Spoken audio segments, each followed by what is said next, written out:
In the frontier days of the American West, the Chuck Wagon was a mobile kitchen.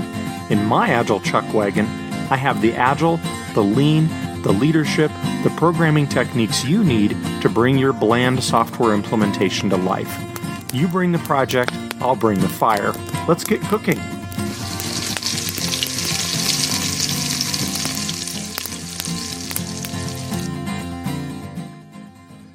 Hello, Chuck here with a quick favor. If you like the Agile Chuck Wagon, I would appreciate if you would go out to your podcast provider, iTunes, Stitcher, whatnot, and give the podcast a favorable review. That will help other people find the podcast and help us grow. Thanks.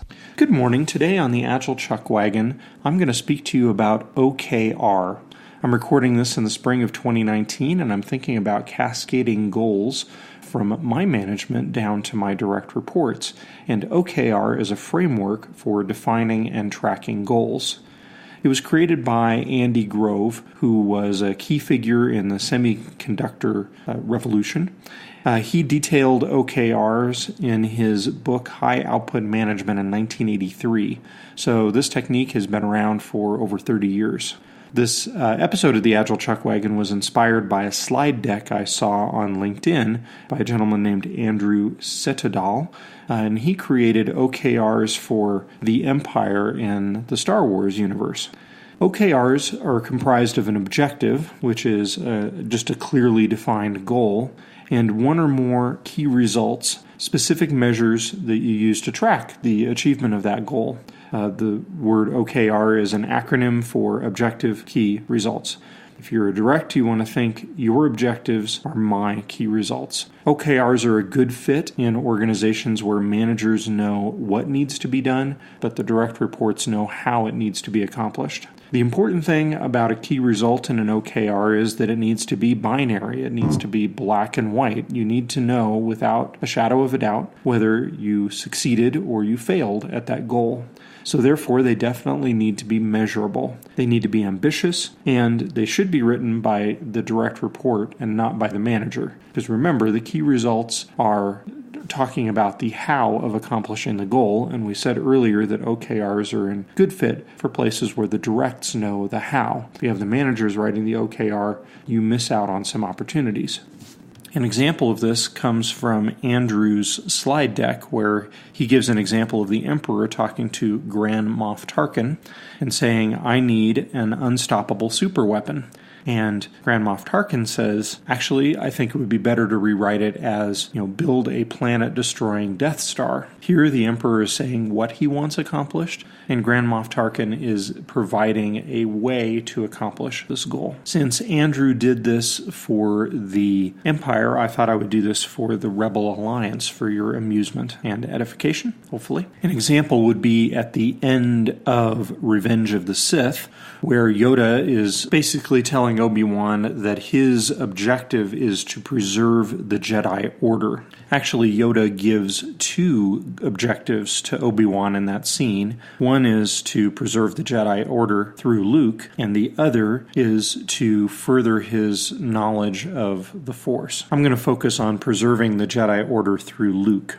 So what are some key results if Obi-Wan is successful? One might be ensure Luke is raised in a safe and nurturing environment. This is definitely a good goal, and we want this to be true, but it's not a good key result in an OKR. How do you measure whether the environment is safe and nurturing? An example might be Luke reaches age 16 without a significant injury, or Luke reaches age 16 ready for vocational school. Both of these are more measurable than the original goal. I'm not sure they're ambitious. Luke, at age 16, is ready for apprenticeship and remains undetected by the Empire. This is a little more ambitious. A problem with this particular goal is that part of it is not Obi-Wan's responsibility. Obi-Wan is not raising Luke. That is Uncle Owen and Aunt Beru. So that part of this goal may not be appropriate for Obi-Wan. That might be an objective of Uncle Owen's. However, Obi-Wan is in a protector role, so Luke reaches age 16 without being discovered by the Empire could be an ambitious goal for Obi-Wan, because we know that the Empire is scouring the galaxy for the last of the Jedi. So in order to accomplish this, he needs to protect the boy in a way that doesn't reveal his presence as a Jedi. That could be considered ambitious. Another possible key result for Obi-Wan would be recruit Luke as my apprentice. There is an issue with this particular goal. It's too narrow. Really, the objective is recruit Luke as an apprentice to a Jedi Master, but it doesn't necessarily need to be Obi-Wan. This one is measurable. Either Luke is an apprentice or he's not an apprentice. And for a boy who really enjoys piloting and wants to join the Imperial Academy, this could be considered an ambitious goal, especially considering stories that Luke has heard about the Jedi from his Uncle Owen. Uncle Owen has really soured him on the Jedi, and the Jedi have fallen out of favor. So this is an ambitious thing to do, to recruit somebody to an undesirable job position. In order to complete Yoda's objective of preserving the Jedi Order, one could argue that the key result, Luke becomes a Jedi Knight, is an important measure, or that Luke completes his Jedi training. Those are a little fuzzy. You might want to reword that as Luke passes the final exam in his Jedi training. The difficulty with this goal, again, is that it's not Obi-Wan's goal. This is Luke's goal. If Luke does indeed become Obi-Wan's apprentice, then those goals might become appropriate. So as you can see, there is a lot of variation that can go into creating key results off of an objective, and it's important that the person who's being held accountable for these key results has a say in what they are. Let's pick a second example. In the movie Rogue One, Mon Mothma has a goal of nullifying the Death Star. The Rebel Alliance is not in a position to stop the construction of the Death Star, but they are in a position to try to keep the Empire from using it to destroy the Alliance. So Mon Mothma spins up a project. She recruits a woman named Jyn Erso and asks her to build a team of loyal commandos for the mission. This is a difficult key result for Jyn because it's difficult to measure whether somebody is loyal or not. So that part isn't measurable, but we can tell whether she's recruited a team of commandos for the mission. Another key result might be to infiltrate the Imperial security complex on Scarif. Typically, when you're coming up with key results, you want some constraints. An example of that might be,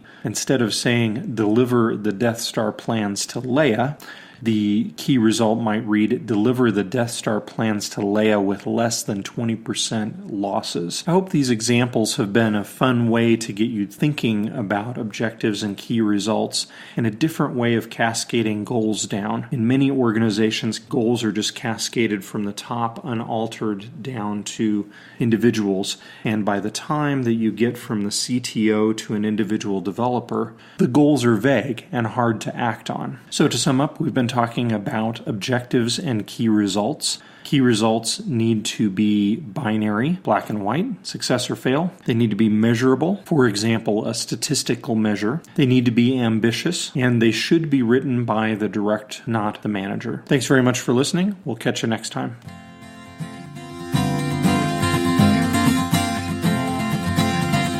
It's time to pack up the Agile Chuck Wagon for now. The Agile Chuck Wagon podcast is written, directed, and produced by Chuck Durfee.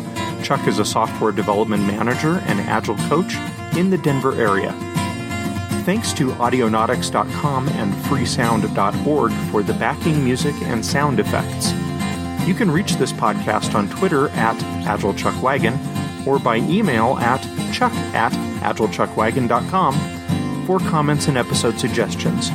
Please also visit our Patreon page to support this podcast and learn about membership benefits. Thank you very much for listening.